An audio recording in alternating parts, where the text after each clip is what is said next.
دھوپ لپیٹ دی جائے گی۔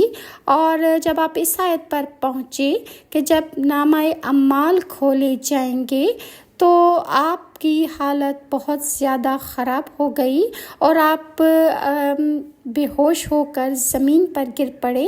حضرت عبید بن عمر فرماتے ہیں کہ ہمیں حضرت عمر فاروق نے فجر کی نماز پڑھائی اور سورہ یوسف کی قرأت کی۔ جب اس آیت پر پہنچے اور اس کی آنکھیں غم سے سفید ہو گئیں اور وہ غم کھاتا رہا تو رونے لگے، اور خوف خدا کے غلبہ کی وجہ سے آپ سے آگے نہ پڑھا جا سکا اور آپ رکوع میں چلے گئے۔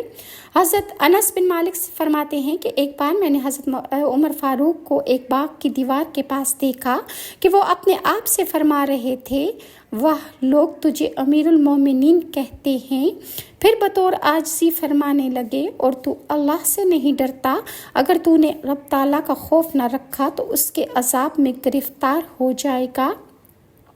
امیر المومنین حضرت عثمان غنی جب کسی قبر پر تشریف لے جاتے تو آپ اس قدر روتے کہ آپ کی داڑھی مبارک آنسوؤں سے تر ہو جاتی۔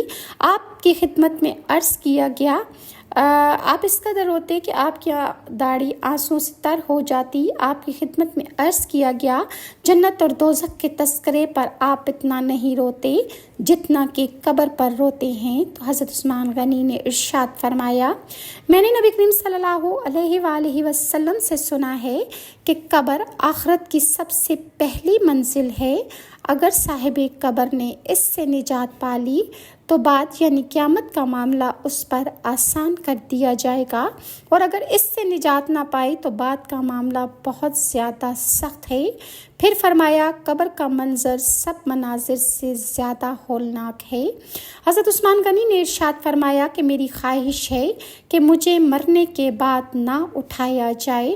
اسی طرح ایک مرتبہ حضرت عثمان غنی نے فرمایا اگر مجھے جنت اور جہنم کے درمیان لایا جائے اور یہ معلوم نہ ہو کہ مجھے دونوں میں سے کس میں ڈالا جائے گا تو میں وہیں راکھ ہو جانا پسند کروں گا۔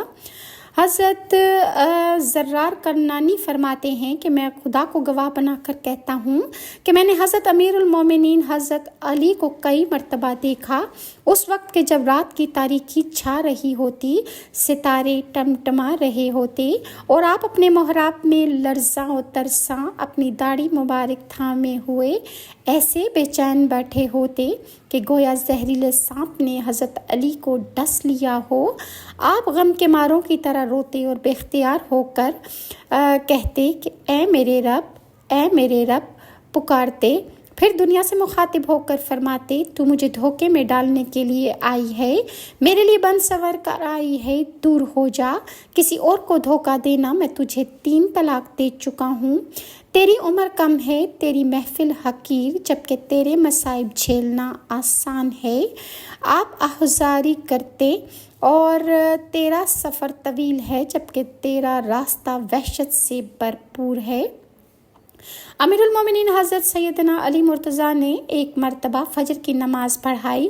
آپ اس وقت غمگین تھے اور اپنا ہاتھ الٹ پلٹ کر رہے تھے، پھر فرمانے لگے کہ میں نے نبی کریم صلی اللہ علیہ وآلہ وسلم کے صحابہ کو دیکھا ہے لیکن آج ان جیسا کوئی نظر نہیں آتا۔ ان کی صبح اس حال میں ہوتی تھی کہ بال بکھرے ہوتے، رنگ زرد ہوتا، چہرے پر گرد و غبار ہوتا، ان کی آنکھوں کی درمیانی جگہ بکریوں کی رانوں کی طرح ہوتی اور ان کی راتیں اللہ تعالیٰ کی بارگاہ میں قیام اور سجدے میں گزرتی۔ وہ قرآن پاک کی تلاوت کرتے، اپنی پیشانی اور پاؤں پر باری باری زور ڈالتے، یہاں تک کہ صبح ہو جاتی تو اللہ تعالیٰ کا ذکر کرتے ہوئے اس طرح کانپتے کہ جس طرح ہوا کے ساتھ درخت کے پتے ہلتے ہیں، اور ان کی آنکھوں سے اتنے آنسو بہتے کہ ان کے کپڑے تر ہو جایا کرتے تھے۔ پھر فرمانے لگے اللہ کی قسم میں گویا ایسی قوم کے ساتھ ہوں جو غفلت میں رات گزارتے ہیں۔ اتنا کہہ کر آپ کھڑے ہو گئے اور اس کے بعد کسی نے بھی آپ کو ہنستے ہوئے نہیں دیکھا، یہاں تک کہ ابن ملجم نے آپ کو شہید کر دیا۔ ام المومنین حضرت عائشہ صدیقہ نے فرمایا کہ میں چاہتی ہوں کہ میں بھولی بسری ہو جاؤں۔ حضرت سیدنا ابو ذر نے فرمایا میں چاہتا ہوں کہ میں ایک درخت ہوتا جسے کاٹ دیا جاتا۔ حضرت حسین عمران بن حسین نے فرمایا میری خواہش ہے کہ میں راکھ بن جاؤں اور سخت آندھی کے دن ہوا میرے اجزاء کو بکھیر ڈالے۔ حضرت ابو عبیدہ نے فرمایا کاش میں مینڈھا ہوتا اور میرے گھر والے مجھے ذبح کر دیتے، پھر میرا گوشت کھا لیتے اور شوربہ پیتے۔ حضرت ابو دردہ نے فرمایا اے کاش میں ایک درخت ہوتا جس کو کاٹا جاتا، اس کے پھل کھائے جاتے، میں انسان نہ ہوتا۔ بعض روایات میں ہے کہ ایک نوجوان انصاری صحابی پر دوزخ کا ایسا خوف طاری ہوا کہ وہ مسلسل رونے لگے اور اپنے آپ کو گھر میں قید کر لیا۔ نبی کریم صلی اللہ علیہ وسلم تشریف لائے اور ان کو اپنے سینے سے لگایا تو وہ انتقال کر گئی۔ رسول اکرم نے فرمایا اپنے ساتھی کے کفن اور دفن کا انتظام کرو، جہنم کے خوف نے اس کے جگر کے ٹکڑے ٹکڑے کر ڈالے ہیں۔ اور امیر المومنین حضرت عمر فاروق نے حمص شہر میں حضرت عمر بن سعید کو گورنر بنا کر بھیجا۔ جب 1 سال گزر گیا تو حضرت عمر فاروق نے انہیں خط لکھا کہ اپنا مال و اسباب لے کر مدینہ شریف پہنچ جاؤ۔ جیسے ہی حضرت عمر بن سعید کو یہ خط ملا تو انہوں نے اپنا سامان جو کہ ایک عصا، ایک پیالہ، ایک کوزہ اور موزوں کا ایک جوڑے پر مشتمل تھا سمیٹا اور مدینہ منورہ روانہ ہو گئے۔ جب وہ مدینہ میں حضرت عمر کے پاس پہنچے تو بڑے غمگین اور پریشان دکھائی دیے۔ آپ کی اس پریشانی کو دیکھ کر حضرت عمر فاروق نے پوچھا شاید آپ کو وہ شہر راس نہیں آیا؟ تو آپ نے عرض کی اے امیر المومنین، بات دراصل یہ ہے کہ میرے پاس کوئی ایسی موزوں چیز نہیں جو آپ کو دکھا سکوں اور نہ ہی میرے پاس دنیا کا مال و اسباب ہے۔ حضرت عمر فاروق نے پوچھا پھر آپ کے پاس کیا ہے؟ آپ نے جواب دیا میرے پاس یہ ایک عصا ہے جس سے میں سہارا لیتا ہوں، یہ ایک پیالہ ہے جس میں میں کھانا کھاتا ہوں، اور یہ موزے ہیں جو میں پاؤں میں پہنتا ہوں، اور ایک کوزہ ہے جس میں پانی ڈالتا ہوں، اس کے علاوہ میرے پاس کوئی چیز نہیں۔ یہ سن کر حضرت عمر فاروق نے فرمایا کیا اس شہر میں کوئی بھی مخیر یعنی امیر آدمی نہ تھا جو آپ کو سواری ہی مہیا کر دیتا؟ آخر اللہ تعالیٰ نے انہیں ایک امیر دیا تھا جو ان کے معاملات کو سنبھالتا تھا۔ پھر خادم سے فرمایا جاؤ ایک کاغذ اور قلم لے کر آؤ، میں ان کے لیے نیا حکم نامہ لکھ دوں۔ یہ سن کر آپ نے عرض کی امیر المومنین مجھے معاف فرما دیں، آپ کو خدا کا واسطہ مجھے اس آزمائش میں نہ ڈالیں، کیونکہ میں نے ایک دن ایک نصرانی کو یہ کہہ دیا تھا کہ اللہ تعالیٰ تجھے رسوا کرے۔ اب مجھے خوف ہے کہ اللہ تعالیٰ کہیں اسی بات پر میری پکڑ نہ فرما لے۔ آپ کی اس خدا خوفی کو دیکھ کر حضرت عمر فاروق رو پڑے اور فرمایا ٹھیک ہے، آپ کو یہ ذمہ داری نہیں دی جا رہی۔ اس کے بعد آپ اپنے گھر چلے آئے۔ حضرت عمر فاروق نے حقیقت حال جاننے کے لیے ایک آدمی کو 100 دینار کی تھیلی دے کر ان کے گھر بھیجا اور اسے ہدایت کی کہ جب تم کو خدا خوفی کی کوئی بات دیکھو یہ تھیلی ان کی خدمت میں پیش کر دینا۔ وہ آدمی 3 دن تک آپ کے معمولات کا مشاہدہ کرتا رہا۔ اس نے دیکھا کہ آپ دن کو روزہ رکھتے، شام کے وقت ایک روٹی اور زیتون کے تیل کے ساتھ روزہ افطار فرماتے اور پوری رات عبادت میں گزارتے۔ جب تیسرا دن آیا تو اس نے وہ تھیلی آپ کی بارگاہ میں پیش کر دی اور ساتھ امیر المومنین کا حکم بھی سنایا۔ آپ یہ سب دیکھ کر رو پڑے تو اس آدمی نے آپ کے رونے کا سبب پوچھا تو آپ نے فرمایا مجھے سونا دے کر آزمایا گیا ہے، حالانکہ میں رسول اللہ صلی اللہ علیہ وسلم کا صحابی ہوں۔ کاش حضرت عمر مجھے کبھی نہ دیکھ سکیں۔ آپ نے اس وقت ایک پرانی قمیض پہن رکھی تھی جسے آپ نے چاک کر دیا اور 5 دینار اپنے پاس رکھ کر بقیہ راہ خدا میں صدقہ کر دیے۔ کچھ عرصے بعد امیر المومنین حضرت عمر نے آپ سے ان دیناروں کے بارے میں دریافت کیا تو آپ نے عرض کی میں نے وہ دینار اللہ کے پاس امانتاً رکھوا دیے ہیں کہ قیامت کے دن مجھے واپس کر دینا۔ مزید صحابہ کرام کا خوف خدا انشاءاللہ میں آپ کے ساتھ نیکسٹ ویڈیو میں شیئر کروں گی کہ کس طرح صحابی رسول جہنم کے خوف سے، اللہ کے خوف سے رویا اور گڑ گڑایا کرتے تھے، اور انہوں نے اللہ کے خوف سے دنیا ترک کر دی تھی، اور وہ آخرت کے سامان کے لیے فکر مند رہا کرتے تھے کہ سامان آخرت کے لیے توشہ تیار کر لیں۔ اللہ تعالیٰ آپ کو اور مجھے ہدایت پر قائم رکھے، اور ہمیں سے ایسے رکوع سجود کرا لے کہ جس میں اس کی رضا شامل ہو، اور وہ ہمارے لیے آخرت میں نجات کا باعث ہوں۔ اگر ویورز آپ کو میری ویڈیوز اچھی لگتی ہیں تو کائنڈلی لائک اور سبسکرائب ضرور کیجیے۔ نیکسٹ ویڈیو تک کے لیے ناز شاہ کو اجازت دیجیے۔ اللہ حافظ۔